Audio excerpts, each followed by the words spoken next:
Love is beautiful, but let's be real, it ain't always easy. We've been through the storms, the highs, the lows, and everything in between. But through it all, we made a choice again and again. We chose love, we chose commitment, we chose us. Because marriage isn't just about saying I do, it's about choosing to stay. Welcome to We Chose Us, because love is worth the fight.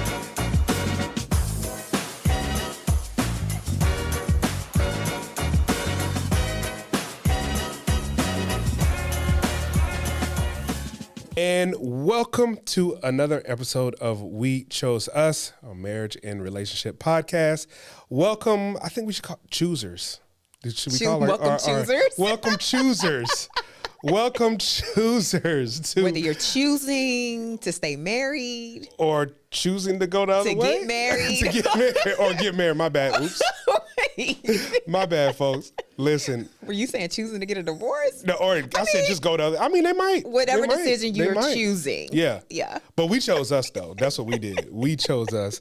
I am Rob, and this is my beautiful wife, Chris. And we are just glad that you are with us again today. This is episode number 5.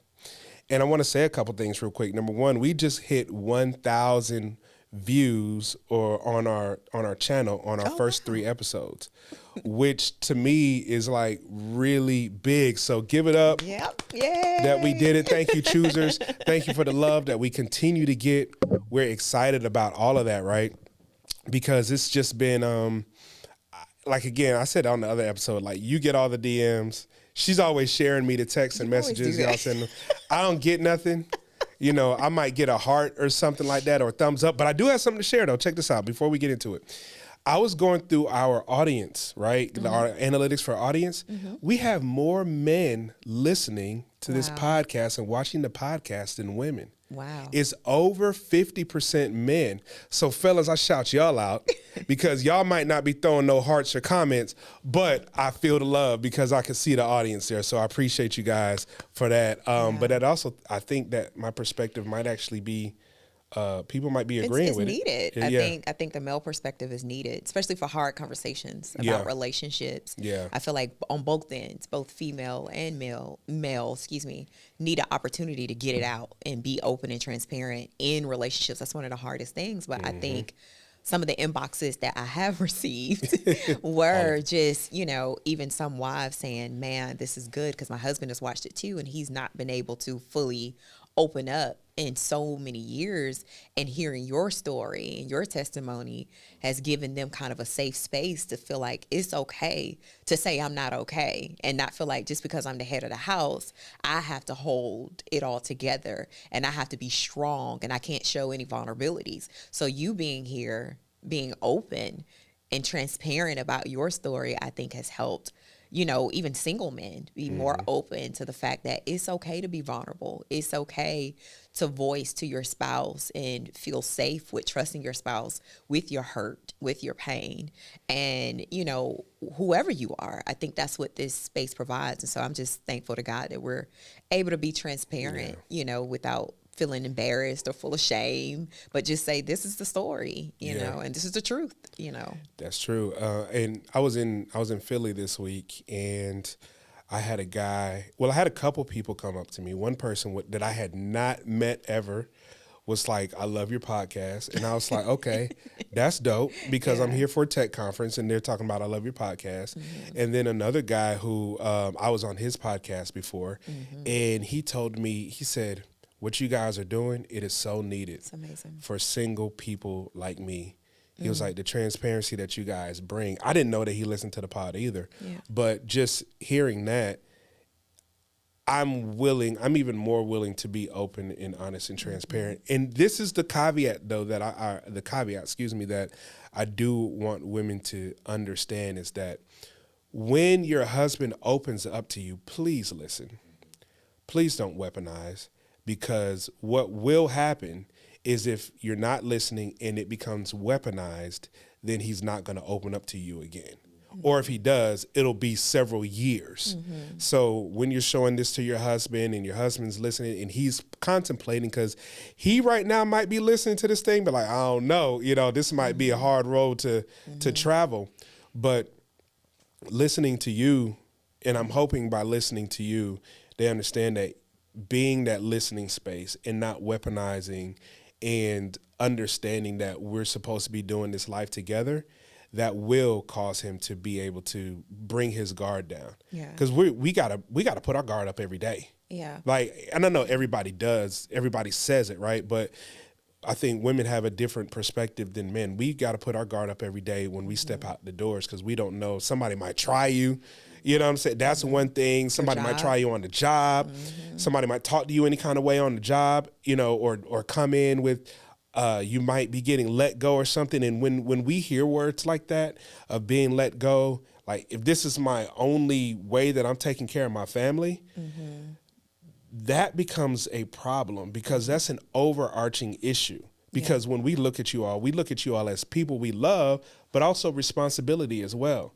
And how am I going to take care of my responsibility if I don't have no job? And when those things are going on in the back of your mind, and then you get home and, your wife is weaponizing something against you that you might have said or you might have done a month ago or a year ago, that stuff doesn't fly well. Yeah.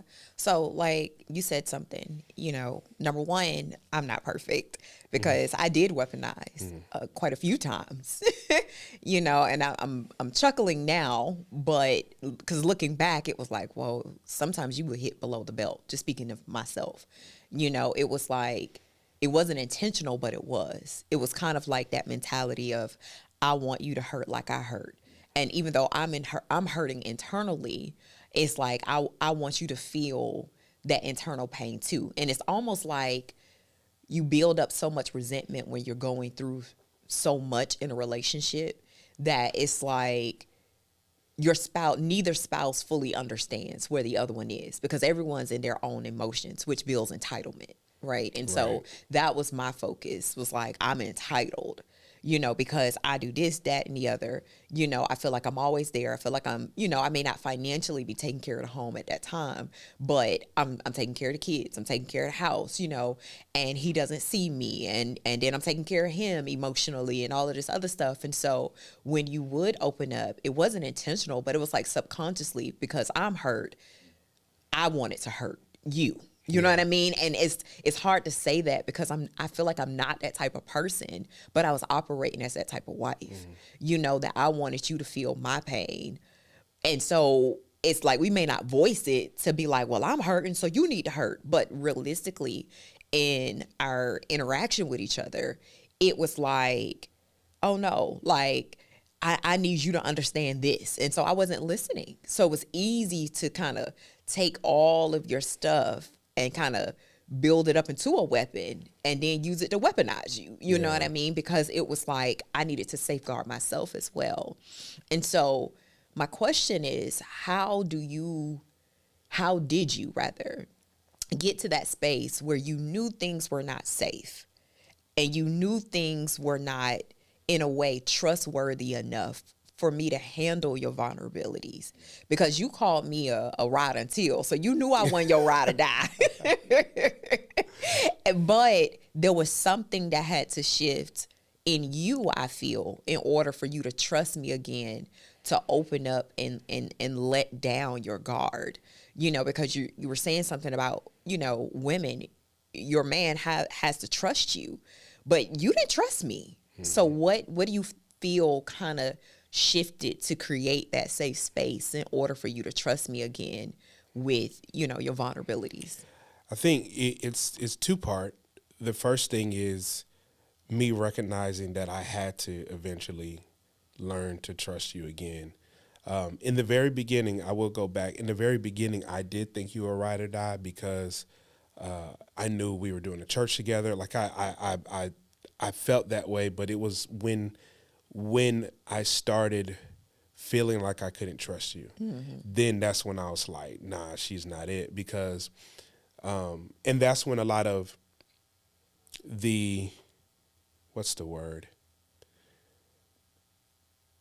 that's when a lot of the hiding and stuff began.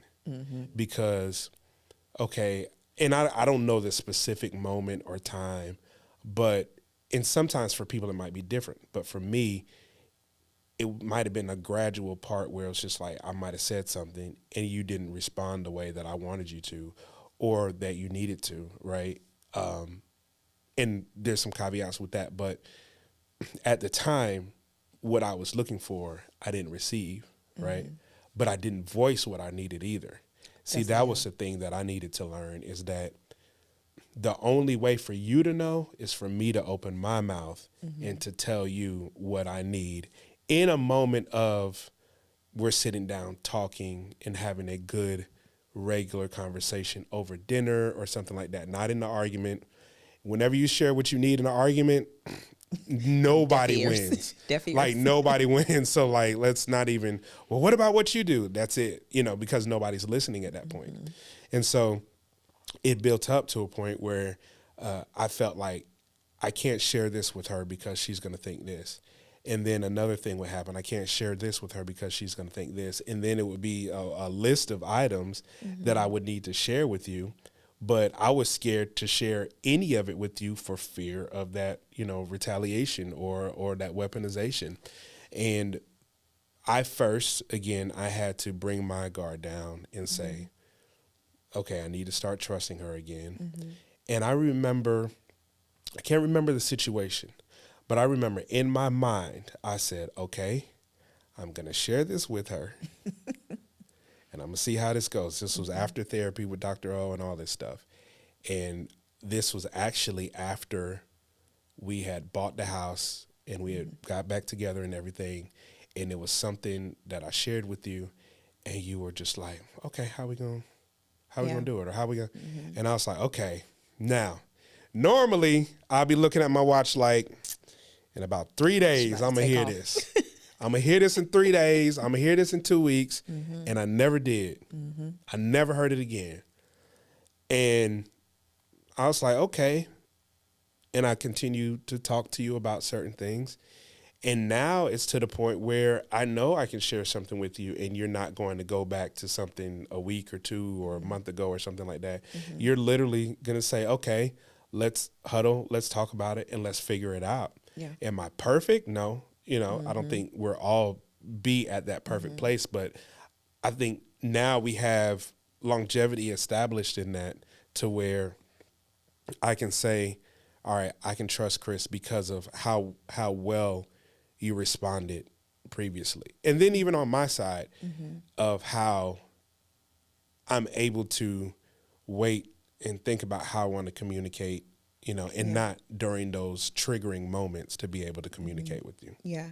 I think, for me, like on the back end, because it's funny because it's funny, but it's not. But I see like people who like even post as they're viewing the podcast, I'm so happy you all made it through, but it's still an active process. Oh yeah, absolutely. I think for us, the light of our relationship is more illuminated now simply because we went through 8 years.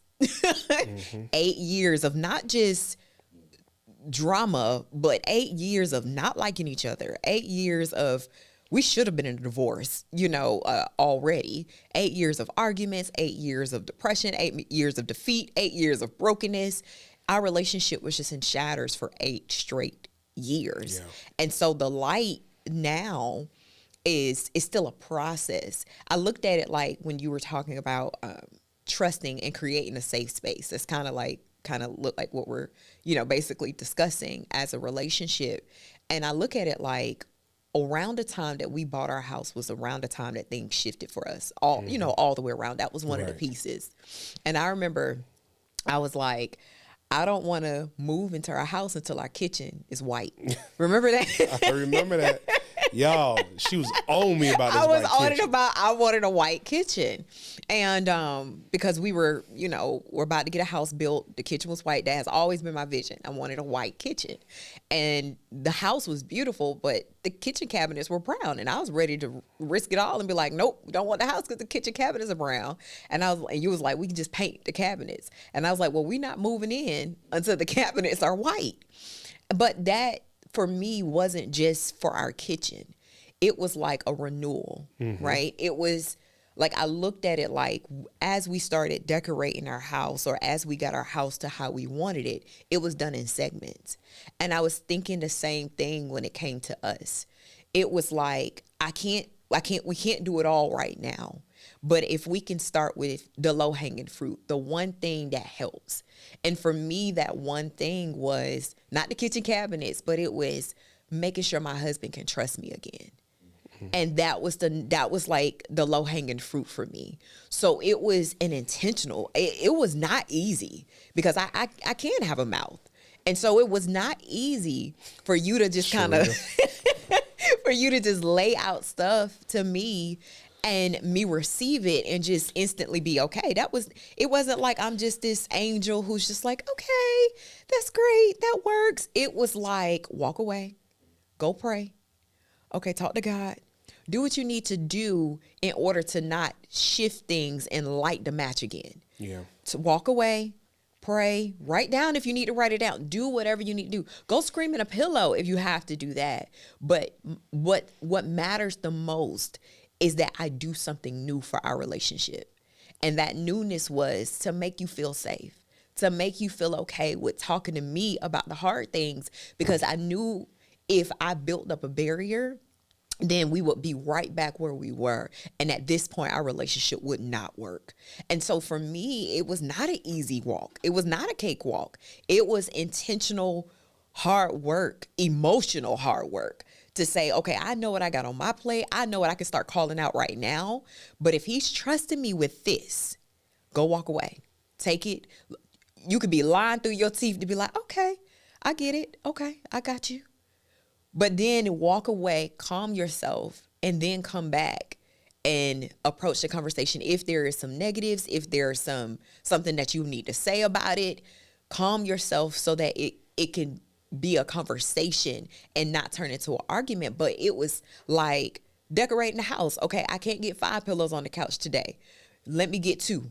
Yeah. You know, like, okay, I want this color couch, or I want this color chair. Okay, I may not could get all of it today, but let me get the chair. Let me get the couch. Let me lay out the rug. It was like in pieces. And then allow the Holy Spirit to put it all together and make your house a home.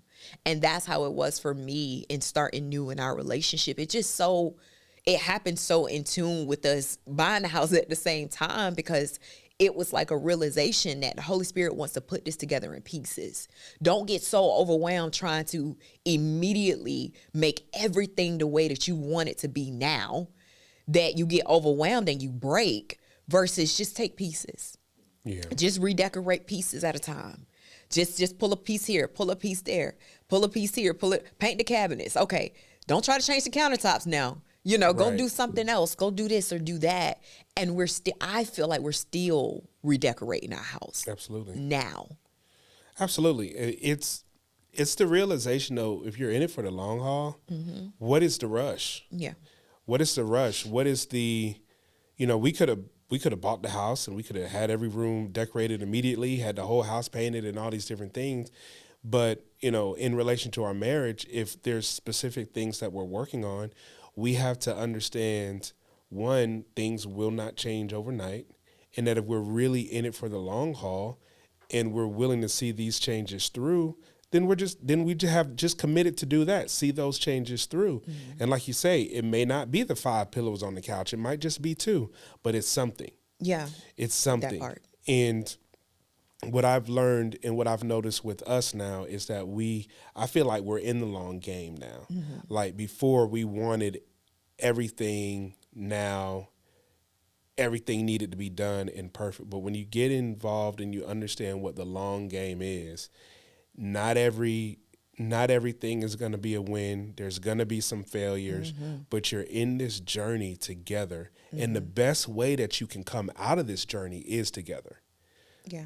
Not going back and forth in who's right and who's wrong, not going back and forth and trying to hold grudges. I remember there would be some times where I felt like you would count the days that I wouldn't wash the dishes before you would say something. No, y'all listen, I don't like washing dishes at all. I absolutely hate it. It bothers me. It downright disgusts me sometimes. Just to be honest. And I don't know food and I don't know digging your hand all down in the thing and pause right here, because this is what's crazy. This is why, like, I remember somebody saying, you don't just get married, but you're consistently getting married because a person changes, they evolve. Because when we first got married, oh my gosh, I mean, stuff used to be everywhere. And I remember talking to you like, what is this? Like, why are you this type of person? And you was like, I'm grimy or whatever. I'm this grimy, gully, grimy. I don't know. It translated to me like dirty.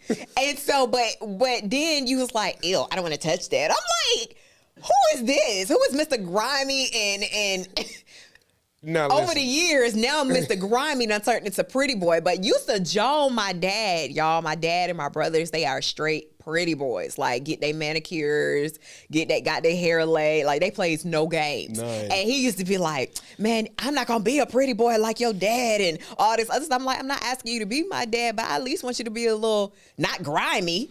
But now Mr. Pretty Boy is like, ew, what is that? Listen, first of all, y'all, how they change. I never liked doing the dishes. That don't have nothing to do with grimy, because sticking your hand down and trying to clean out food and all that junk, like, that has nothing to do with gully or grimy and all that. It can be the trash stuff. And everything. You be like, ew. No, the trash should be cool. The trash should be cool.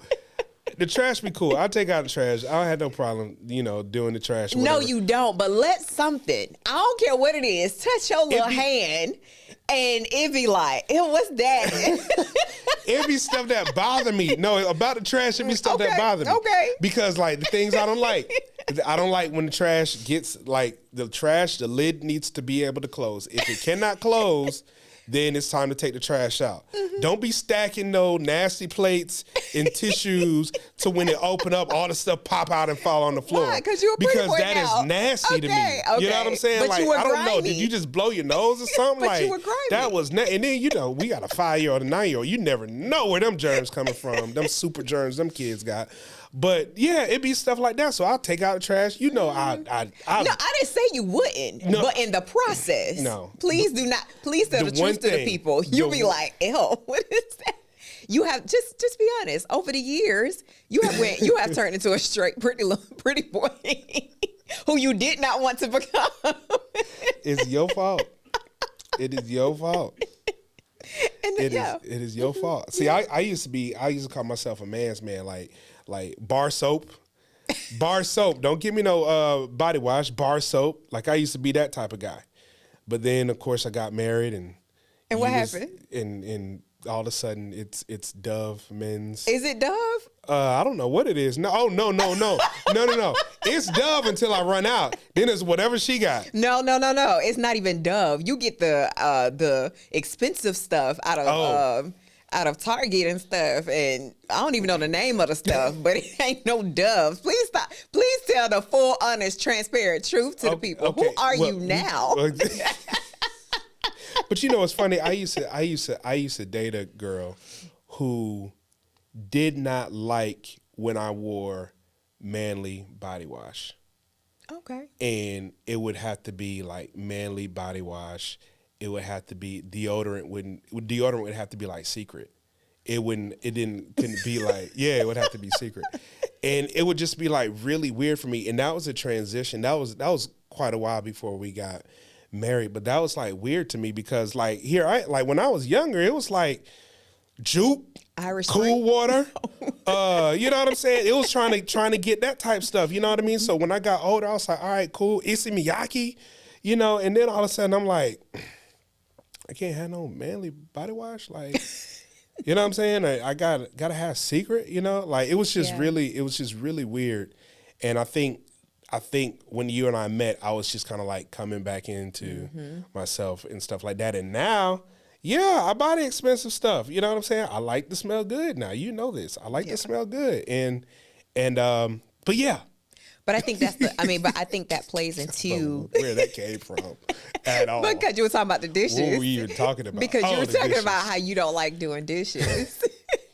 And I would calculate. I wouldn't keep a calendar of how many times you didn't do the dishes. But I'm telling you, when you dislike your spouse, you hold account of everything. Yeah, and that's real. It can be the smallest details. You're going to find something else or another reason why you should not be in this relationship. Yeah. And to me, that's what I did. You know, the dishes, if it was leaving something on the floor, if it was everything. And it wasn't, to be honest, it was never intentional. It was like subconscious because I had so much resentment. I had so much anger about our relationship. If I can be honest and transparent, I was mad at God because I'm like, I would watch movies and I would, the fairy tales are not real, but I would cry at every romantic movie because I'm like, God, why do you bless me like this? That's crazy. Wow. I'm trying not to tear up, but I remember watching movies like, I want to be in love like that.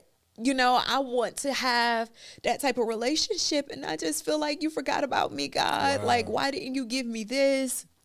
And I would walk away angry, just like resentful and just in spite because I'm like, why is this so hard? Yeah. And this is not supposed to be hard. This is supposed to be flourishing. It's supposed to be fulfilling. It's supposed to be full of butterflies and love. And there are times where I just want to like pack up and just leave. And so because of that, it was like I would subconsciously pick apart every little thing you would do wrong. And I remember you would say it like, Chris, do I not do anything right? And it would be like, to me, no, I wouldn't say that, but that's how I would feel. Right. And so that was my thing. It was all about like trying to like just make you understand where I was emotionally. Right. And that was my issue. And so I think when it comes to like creating that safe space, I had to unlearn bad habits. And that was a bad habit for me. It's just taking and taking and taking every negative thing, itemizing it, and then using it against you. And so part of that had to come with forgiveness. And that was the thing. It's like, and if I can be completely honest, I did not want to forgive you because then that will now make an excuse for me to work harder to have to stay. Mm-hmm. It's easy to leave. It would have been easy. Even though I was too nosy to leave, I felt like the easiest task was to not deal with this and to just leave. Then I don't have to deal with any of this mess. I don't have to deal with the internal issues. I could just start fresh. But realistically, when you're dealing with some stuff, you're not starting fresh. You just get into another relationship and bring that mess into it. Yep. And that was the thing that God had to like heal me from, was like, either you're going to deal with this now or you're going to deal with it later. But it's going to have to get dealt with. And so that was the thing. I had to forgive and let go. But it's still, I'm not going to lie to you, it's still an active process to unlearn behavior that was built up over the years. And so, yeah. That's very interesting, that you say that. And I know that there are probably some single people out there that's like, I don't want to go through all that. Like, matter of fact, we were supposed to name this episode or talk about the list that people come up with. Like, it's been coming up a whole lot. People got this list that of the perfect mate or something like that. But I think, well, let me hear from your perspective. When someone single is looking at this right now and saying that they don't want to get involved or they don't want to have our testimony, that ain't gonna be my testimony. It's gonna be perfect. Like, what would you say to someone who's sitting here listening to this and is saying that as if they're able to foretell their relationships? Is the list gonna work? That's one thing. When it comes to the list, I feel like you should have standards. Absolutely. You should have standards. But your list should never be so overwhelming or really, I don't even want to use the word overwhelming, but it should not be so overbearing that no one can ever meet those expectations. And the reason why I say that is because we're all human. No one of us are perfect. And so the question then becomes, what happens if you find somebody that meets 1 through 3, but not 4 and 5? Yeah. Do you not give them an opportunity? And so you have to really, I think the thing that I didn't do, and I'm going to be honest, is I never went to God about my non-negotiables. I created my non-negotiables based off of me and what I expected. But the reality is my expectations are built from my experience. And my experience comes from a single mom, a dad who did whatever he wanted to do, who was divorced from my mom, who, cheated on my mom and things like that. Seeing those type of relationships ultimately, even though we try to say doesn't, was a part of my experience, which built my expectation. And when I say built my expectation, it wasn't that I expected my spouse to cheat on me. I built the list to cover me from being cheated on. Wow. That makes sense. And so a lot of times we write out these details and what we want, not realizing that they're built from our experiences. They're built from our fears. They're built from what we are afraid to face. They're built from kind of who we believe we are without never really having that come to Jesus identity moment. And so when we get what we think is on our list, it's not what we necessarily expected, because it was built from a sum total of what we've experienced through life and not what we trusted God to do with us and for us. And that was the thing for me, is I never went to God for my non-negotiables. I never went to God about my list. I built this thing as a barrier to help keep me from what I experienced from my mom and my dad. Wow, and what I experienced through life myself. Because it's like you start attracting what you're afraid of. You start attracting what you've experienced, and you don't even realize it. And you look up and say, why am I always attracting this, that, and the other? And it's like, because number one, you're attracting it because that's all you've ever experienced. So that in a way, you don't say it, but internally you feel like that's what you deserve. Mm-hmm. And so that was part of my issue. So if I could give you step 1 of what to do with your list, take it to God first. And I mean that because God knows us better than we know ourselves. He know our healed selves. That's true. He know our whole selves. He know ourselves without the broken pieces. And so he'll know what we need to not only meet us in our healing, but also bring us what will help heal us. And I believe that is the truth. And so I didn't trust God with that. I was honestly, when it came to our relationship, I was flying by the seat of my pants. I will not lie to you. It was just kind of like, well, he's a great guy. And I'm just being transparent because you know this stuff. Yeah. Is he my type? No, but my list was strategic on wanting somebody my type. Yeah. All I knew was my dad and my brothers, like you said, who are pretty boys, who put themselves together, who smell good, will walk out the house the way I was raised. You go out the house presentable, looking well, put yourself together, but that wasn't you. At the time that I met you, you were gully, grimy, what you call it. Don't get me wrong. You weren't like crazy looking, but there was a certain image that I was looking for. Yeah. And so if I can be honest, and I believe you know this, but I don't know if this is your first time hearing it. Praise the Lord, amen. But I feel like what drew me to you was that you weren't them. And because you weren't them, you weren't going to cheat on me. It was my fear. Now, my list wanted this, but I think my fears opened me up to you because it was like you were kind of my safeguard. I'm not saying that's right. That is not a right way to do it. But I can honestly say that opened me up to you because it was like, well, he looked different than them. He act different than them.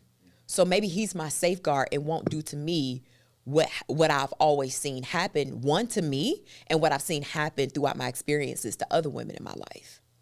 Yeah. And so, but that's not a way to approach it because I can't say that we went through these things because we made a wrong decision on being together. I can't say any of that. And that's why I say with everything that you do, the only way that I can direct anyone is going to God. Yeah. Because God is the only one that healed our relationship. God is the only one that now has opened up my heart to be in love with you in our relationship. But as we said on the last podcast, I was not in love with you. Right. I had to grow to that space. And so will I say if I went to God first about my relationships in general, not just my relationship with my spouse, but all of my relationships, would my life look a little different? Probably so. How different?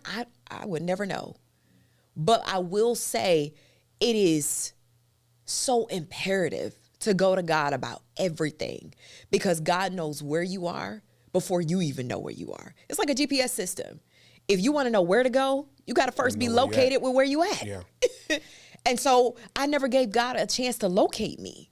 I was just quickly moving, like trying to honestly run from so much pain in my past. And you know the stories, which we'll get to at some point in this podcast, but I was trying to run from so much that I was just moving left, right. I didn't really care. I was just like, somebody to love me, because I went through a lot when it came to my parents, when it came to relationships, friends, men, all around me. I felt so unloved. And I will say that when I met you, you genuinely loved me. You genuinely cared for me. And so that opened me up to say, here's my safe space. But what happened after that? Yeah, it just went crazy. But a lot of what you said, like, it's real good.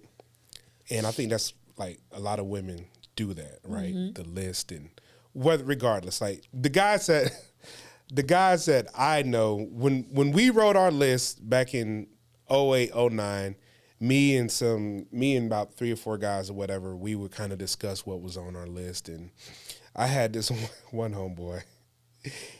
On his list, it was, my wife got to wear heels every day. Like, literally, like, that was his thing. You know what I'm saying? And guys, I think that's what we're like. We're like, okay, my list is, all I want for my birthday is a big booty girl.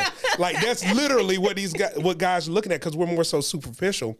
But I challenge guys that are listening, that are watching, to listen to what Chris was saying. Like, look at your fears. Mm-hmm. Look at your worries. Look at those experiences that you've had, and then translate that to what you really desire. I never will forget, before you and I got married, matter of fact, it was even before I proposed, this was told to me by somebody, and he said, Rob, it's not always about what you want, but it's about what you need. That part. And at the time, in my list, you didn't necessarily fit mine either. Mm-hmm. And what's that line? Listen, I don't know if we got enough detail. No, I'm just playing. But seriously, you didn't necessarily meet mine either, because there were certain things where I was just like, there was certain interactions that you and I had before I proposed that I did not like. And you know about that, because it would be situations where you would say, so not to bring any names in it, because I don't want, names, but we were at a company softball game, and there was somebody who I went to like school with, high school with, or whatever, and we were on, I don't know if she and I were on different teams or whatever, but she was out in the outfield, not Chris, but this other girl. She was out in the outfield, and I literally was just looking out in the outfield. I was not looking at her, but you thought like I was like checking her out or something. I'm like, no, like, what are you talking about? And those were the things that were kind of like frustrating me, because I would feel this weird accusation type thing. And I'm like, but that came from my fears. Right. That did. And so those were the things where I was just like, I don't know, like, Chris is cool. Like, because we would have a lot of good time. Like, when we would go out, because we never officially dated, but when we went out, we would have good times. We went to Stone Mountain together. We would go out to eat together. We'll go out to movies. We'll kick it at your house and watch movies. Like, we had really good times, really good conversations. But it would be those times. And when I go back to the conversation, he said, Rob, it's not always about what you want, about what you need. I didn't know I needed you. I thought I was straight. I thought I was good. People would ask me, you feel like you're ready to get married? Absolutely. I wasn't ready to get married. Right. Looking back, but I thought I was. And even looking back to these things that I don't remember what exactly was on my list from top to bottom. But now if I were to fill out the list, it would be you. Oh. It would be you. Because I know, looking back, the journey that we've gone through, there's no way I feel like I would have been able to go through it with anybody else. Yeah. I think, and that kind of draws something that I was thinking about, because I think if you're looking at the list, I think people get so caught up on this is literally what I want. If you not, and especially now in 2025, when we got married, I think things were slightly different, especially if you were Christian. Things were totally different in what we desired. It wasn't just a man of God. It was like he had to speak in tongues. He had to do this. He had to tithe. I mean, it was so strategic. And he had to look this way, dress this way, do this, do that. But even in 2025, you see a lot of these lists, and they are very strategic. That already he got to make 6 figures. Already he got, at this point, it might be 7 figures. I don't know. But there's so many details. But one thing I've learned with us, now, do I believe that everyone has to have our story? Absolutely not. I believe there's a way you can have an amazing marriage without going through what we went through. But one thing that God has shown me in our relationship is the power of evolution, the power of growth, the power of transformation. Is that who you marry today may check off 1 through 10. But next year, you may only get 1 through 5. That's good. Don't be fooled. That's why I say go to God, because you don't know what the future holds. And that's something that I had to realize, because honestly, as a person, we were best friends before we got married. Right. And you did check off some of the things on my list. However, when we got married, if you can remember, things just changed. Yeah, they did. And it was like, now he only got one thing. And then that one turned into 0. And throughout our marriage, it was like, I remember saying, this is not who I married. This is not who I married. And I remember just getting so upset because I remember using the word bamboozled. I was like, I was punked into this marriage because this was not it. And I remember you said something in counseling, and this is not to call you out, but you said something in counseling, because things have completely changed now. But you said you kind of said it in a way that everybody paints a picture of what they feel their spouse wants. You kind of said, you remember saying that in counseling? You were kind of like, you kind of, when you hear what your spouse wants, everybody kind of semi-alters into what they desire, but it's not really them. So you think you're marrying who's on your list, but as you kind of eventually start sharing the qualifications, people start altering into that. They do. Right. They do. But that ain't who they really are. Mm-hmm. So when you lock into that covenant, the real them start peeling off and realize that they put on a little bit to get you there. And you're married, so what you gonna do? Yeah. When the list is no longer 1 through 10, but it's 1 through 5. That's why I say you gotta go to God with your list, because one, he's given us the most powerful tool, and that's the spirit of discernment, to even know that something's not right. This may not be for me. Yes, he may make 6 figures. Yes, he may be 6'2", 3, 5. I don't know what the qualifications are now. Yes, he may dress to a T. Yes, he may smell good. Yes, he may buy me flowers and open my door. But God, the Holy Spirit, will come in and be like, yep, but that ain't for you. Something ain't right. Yeah. But even the things that you just mentioned, though, those are like traits. Yeah. Those aren't necessarily qualities. Those Yep. are traits. There are certain things that I'll never be 6'2". Yeah. And, you have on your list that somebody 6'2". That's a trait that you may desire, but you should probably be looking more so towards qualities. Kind, gentle-hearted, the fruit of the spirit, basically, like stuff like that. Those are the things that you should be measuring, not the 6 figures, because I know plenty guys, like when they hit 6 figures, getting married who? I'm making 6 figures now. Yep. I'm out here in these streets. You know what I'm saying? And because the next step beyond 100 is 150, 200, and so on. So I know a lot of guys who are well into the 6 figures, 5, 6, 7, 800,000, and they're having difficulty now because they don't. They everybody they run into, they feel like it's just trying to get a bag from them. You know, and so you have to understand the difference between traits and qualities. You know, and that's those two different things. But you said something. I'm trying to go back and think about what you said about. Well, I put it like this: whatever's on your list that you have, and you feel like somebody is conforming to it or changing, right, to try to fit that list. Yes, that's not the real them. But even if it was, I think to your point that you were saying, next year, 5 years, 10 years, that may not be them. That might be them at that time, but life, like you said.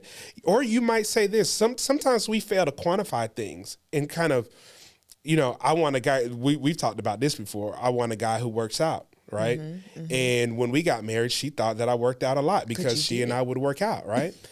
But 2 things. Number one, working out for me is not the same as working out for you. Y'all understand, my wife is a bodybuilder. So every day, no, ain't no was. Look, ain't no was. But this is somebody who would work out twice a day. To compare it to somebody who might work out, and I'm being really far-fetched here because I know I didn't work out this much, but I'm just comparing this, you know, for example. I could be like, well, I work out a lot too, and I might only work out 2 or 3 times a week and think I'm good, right? But your expectation might be like, that ain't enough. You need to work out every day or twice a day, right? We fail to quantify things, and we fail to really put realistic expectations. What if what you're doing is in extreme and what this person is doing is actually regular or regular to some degree, right? I think some of the biggest things is for us now, the benefit that we get that we like is doing things together. Yeah. But I think it's given an opportunity of growth as well. Right. And I think that's the thing that, you know, you're saying, like, even if you're single or even if you are married and you're like in this tug of war of like, man, this is not who my husband is, which is honestly what I believe pulls so many marriages apart, is that they wake up and realize, man, I don't like this person. I don't like who they are right now.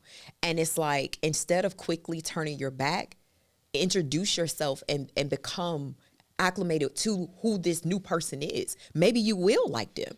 I think we don't like the difference. We don't like the shift. We don't like the change. And so instead of just kind of trying to grow with the change, we immediately try to run away. And that's how, and I'm only speaking from experience because that's how I did with you. It was like with the change, it was like, no, I'm good. I'm out the door. This is not who I wanted. This is not who I married. But it was like, if I want this to work, then what can I do? And I remember God says, then you got to embrace the change. You've got to meet them like they're a new person. And I know you're already married, and so that's difficult. Yep. You don't want to do that to somebody that you're in covenant with, but that's the only way that you're going to be able to grow. And so I had to, it's like, wake up and realize and be intentional with, okay, my husband doesn't like working out. And you would say that to me. I don't like working out. And it was like, well, how you marry somebody who loves the gym? But I would hold that like, oh, what am I going to do? Like, and it wasn't just a gym. It was a sum total of a lot of things that I was like, this is not what I wanted to be, you know, as a married couple. It's not what I wanted out of a spouse. And God says, well, you're married, so meet this spouse. Get to know this spouse and be okay with this spouse because you may see something different. And I remember just kind of was like, well, I remember saying to somebody, I can't remember who I was talking to. It was probably my sister, more than likely. And I said, I'm going to just lay off of him. Because remember, I would come to you like, you going to work out? You going to go to the gym? And I would stay on you. And I remember one moment I was like, I can't do this. I can't push you into being who you're not. Yes, I feel bamboozled, but I'm in it now. So let me approach things new. All right, I'm going to just lay off. I'm not going to worry about it. And when I got silent, you started coming to me about how you felt about yourself. And I was like, that's not a time. Don't go there, Chris. It's not a time to be like, well, you should go to the gym then. It was just kind of like, nope. Yep. Just kind of let him have his own moments. And now you work out.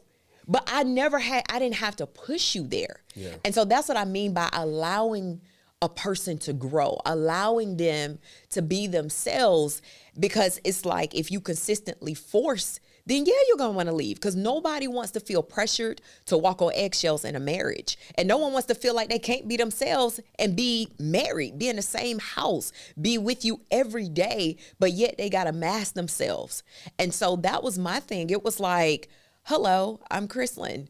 And now I got to meet the new Rob, because who I married is not the new Rob. And yes, I'm internally feeling some kind of way about it, but I got to give him an opportunity. And so who you are now, if I would have met you in the beginning, heck yeah, I'll marry you. But I would have never known that you would become this if I just didn't allow you to just be who you are. But what I love is that God knows your heart. He knows what you desire. Give him room to do what he gonna do. Yeah. Give him room to do what he needs to do in both of you as a couple, because God knows even the hidden things that you may not voice. God knows. And I was just messing with you this morning or today when you were talking about, y'all, I got to say this, because we're talking about somebody who questioned themselves all the time, who was dealing with heavy insecurities. And I remember going to my sister, like I talked to my sister a lot about a lot of stuff when we were going through stuff heavy, because she was never biased. That's what I loved about her. She would always, it was almost like she slightly had your back, but neither here nor there. But I remember saying like, man, even if he had a little confidence, maybe that would help some things. But it's like we dealing with depression. We're dealing with somebody who didn't want to put themselves together, who would just throw on anything, never put on lotion, never smell good. But it was your emotions weighing on you physically. Mm-hmm. And I remember like telling my sister, like, if he had just a little confidence, maybe that'll help something. Man, y'all, today he had went to a tech conference, had a picture of himself from this tech conference. And he's like, did you see your boy? I was up there looking like a whole snack. I was like... Well, who that gave you the big balloon head? And he was like, I don't know what you talking about. I was up there looking good. Even so-and-so texted me like, boy, you looking good. It's like, he said, my response was, I know. I was like, well, hold up. You can't tell me God can't do no supernatural transformation on somebody. Listen. Because who I'm looking at today definitely would not even been on my prayer request, vision boards. Talk about exceeding abundantly. Yeah. Totally different person. I think there's so much that you said in that, and thank you very much. And one thing about it is, listen, she says this stuff, right? But she used to, and I don't think you realize this or not, I used to never get you're handsome or like a text or something like that. You're handsome, and then now I get it. Like I sent you a picture, not that picture, but it's a picture before, and your response was like, you look so handsome.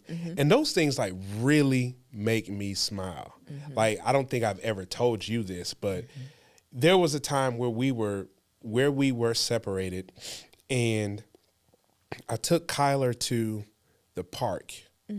It was so hot. I was feeling very self-conscious about myself that day. And I was sweating, and I took a picture, and I think I might have even taken I took a selfie of myself to show you how hot I was because it was sweating. And your response was, you look cute. And that like melted me, because I think that was maybe one or one of the few times where I received something that from you, and I wasn't even fishing for that at all.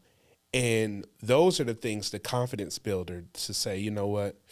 I'm a representation of you and myself, right? But and to hear my spouse say something like that. Now, here we are. This was year 8, year 9, and not even 9. This was probably 7 or 8, because I think we were still separated or around that same time. But when I would hear that, and read that, like those were the confidence builders to where, now you see your boy. I mean, I'll be like, man, I'm looking like a straight snack, boy. Look at them guns. You know what I'm saying? Like I would look in the mirror and check myself out, and you make little comments here and there about it, and we laugh about it. But those are the things that really helped build my confidence, because my confidence was so down in the dirt. I never thought I was ugly, but I always felt like you could see that I was not confident about myself. You could see that I always had something on my mind, you know? So ladies, like if you see your husband, or your boyfriend, if you see there's something different about him, like you say, for instance, I don't know, not putting themselves together like they used to, that's a sign there might be some depression there. If you know, not putting on the lotion, if you feel like, matter of fact, I was reading a magazine recently where they were saying like a sign that a man is depressed is when he starts smelling bad.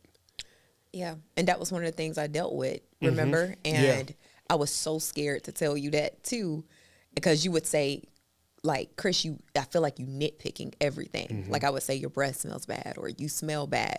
And you would be like, Chris, you nitpicking. But I'm like, but behind the scenes, I would be like, but I got to be married to you. But remember, the crazy part was, it's not like I wouldn't take showers. Right. Right. That was the weird part. It's not like I wouldn't take showers or brush my teeth. That was the depression. Yeah. When I read that in that magazine, I was like, now it makes total sense. Because I remember I just took a shower a couple hours ago. Like, what are you talking about? You like, you smell like you worn today. But you know, and those would be the different things. And what would not offset that is when I would never get, you look cute. Yeah. You look nice. You look handsome. You know, those were the things that it would feel like when I said you would nitpick, it would feel like you would say a million different things about how I smelled, how I looked, what I wore, and nothing about me. And I would, and I think that is the issue, because you're not in it. You're not thinking about your spouse being depressed. Like, I knew you were depressed, but you don't look at those as symptoms of depression. You look at it as another issue. Right. So you depressed, and I got to help lift you up. Now you're going around here, you stink. Now your breath stink. And then you want some booty. You know what I mean? Yeah. And it's like, I'm not doing. So that's what I mean. Then you get into that phase of entitlement. That's what I mean. You get into that phase of resentment. But then you're battling with guilt because you shouldn't look at your spouse this way. And all of that grabs you. And so, no, you don't give the compliments, because now I got to give you validation. Now I got to compliment you. When you going to lift yourself up? When you go, and I'm just being honest even though I never verbally said those things like that. And even though there are women who do say stuff like that, or men who say that reverse to women. There are men that say it. The reality is, if this is your spouse, if no one else is helping, yes, you don't take the place of God, but you at least got to provide a safe space of healing. Right. And that's my thing. And I didn't know that. Not at all. And I won't even say I was naive. I was very ignorant, because for me, it was like, I was so busy on saying, this is not what I asked for, that I didn't take the time to actually see. Yeah. Because I was so busy, like, feeling entitled. Like, this ain't what I asked for. This is not what I want. I'm out of here. This is not what I deserve. And if I can be honest about my thoughts, it's like, I could get better than this. Like, I don't have to sit here and so that's all entitlement. But that's not of God. And that's when I had to do the hard thing and like look in the mirror and say, Chris, you're not all that. Get yourself together. You are married. You are a mom. This is your husband, the father to your children. Get yourself. You ain't all that. You broken too. You got some pieces to put together. And so I need for you to come on back. God will humble you real fast. Yeah. And like, come on back, get to know yourself, heal for yourself, and realize that you're not entitled.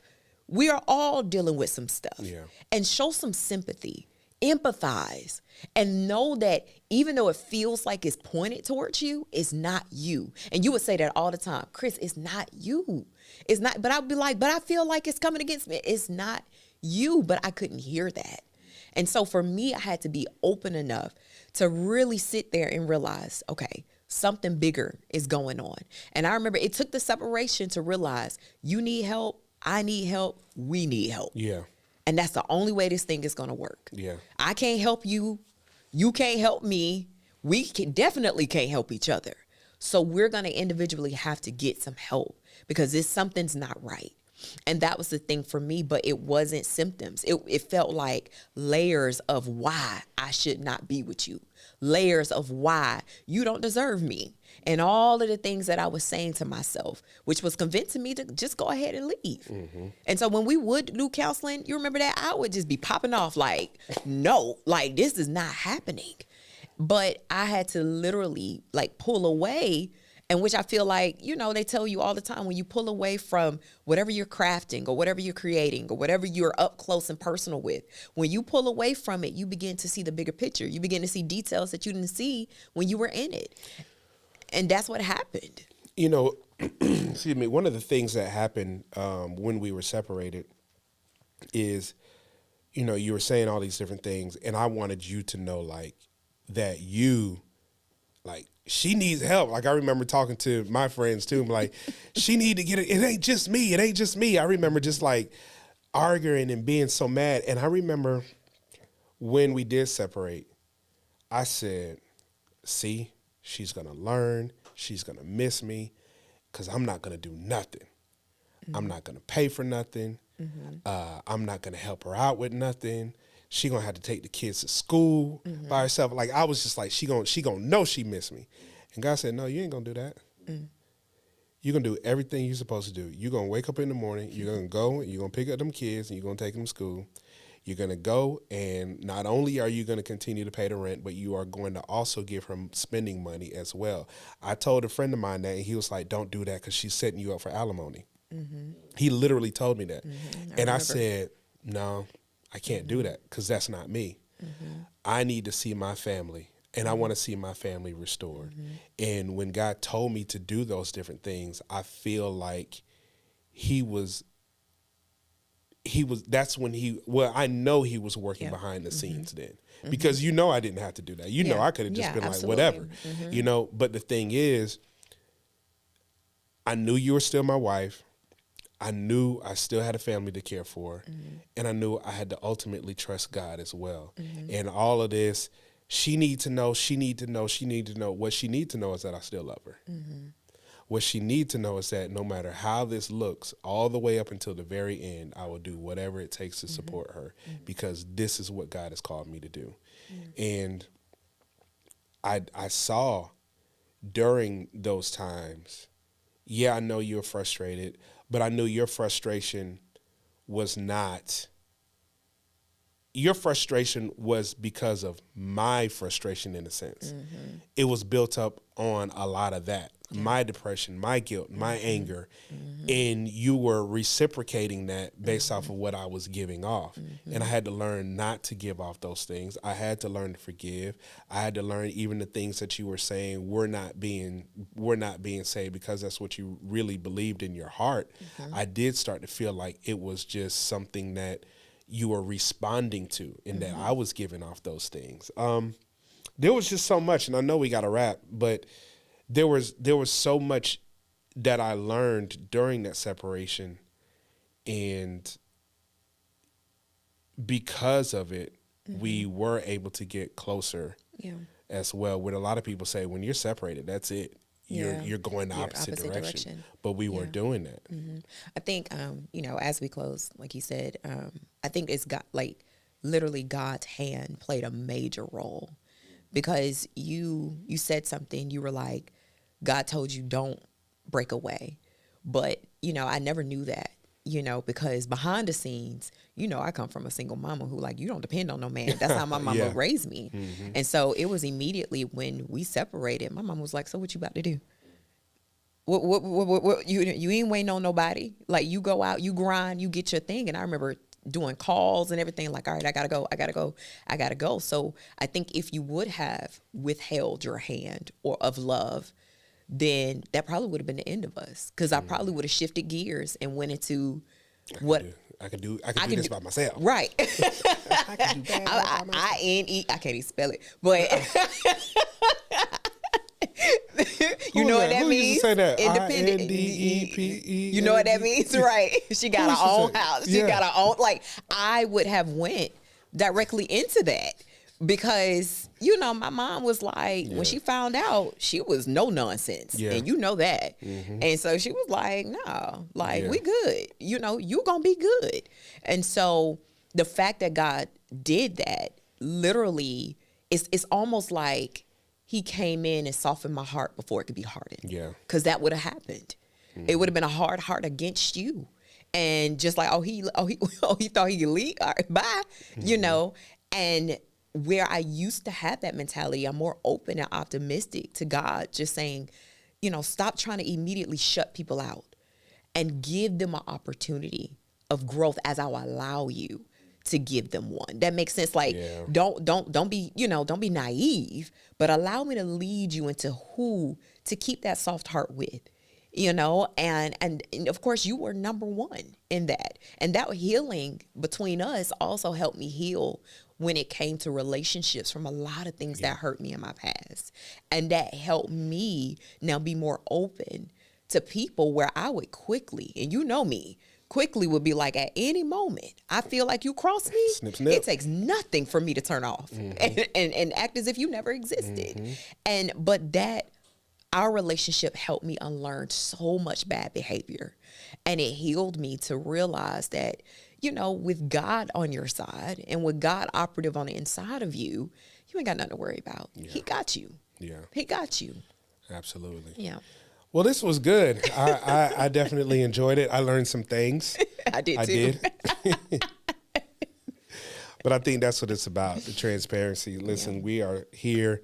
We're at the Train to Catch Plane Studios. Shouts out to Brian, who just does phenomenal work. We really appreciate you and your support of not only just doing this, but just your support of us as well. You and your family, you know, we love you guys. Listen, if you guys have any questions that you want us to talk about, topic suggestions, show at wechooseus.com. Send an email there. You can follow us on social media. I'm Pastor in Tech, and you are? Crystal McNair. Yes, on Instagram. I don't really like, Facebook, I guess, but I just kind of like to just hang around Instagram. But I think that might be about it. Stay tuned for just more things that are just going to be coming your way. Absolutely. We're going to get some merch sooner or later. And you guys can be able to kind of get some merch and say you chose whatever you chose, like we were talking about. You know, but you know, we're gonna get some merch in the house and all of that. Maybe get some special guests and all of that. But thank you all so much. I enjoyed this show. Yeah, me too. And those who inbox us, thank you. We appreciate you, and best believe we are praying with you, for you. You're not alone, and so I pray continuously that, you know, this podcast will impact your marriage, impact your life, and impact, you know, your decisions moving forward. Yep. All right, folks. We'll see y'all on the next one. All right. Love is beautiful, but let's be real. It ain't always easy. We've been through the storms, the highs, the lows, and everything in between. But through it all, we made a choice again and again. We chose love. We chose commitment. We chose us. Because marriage isn't just about saying I do. It's about choosing to stay. Welcome to We Chose Us, because love is worth the fight.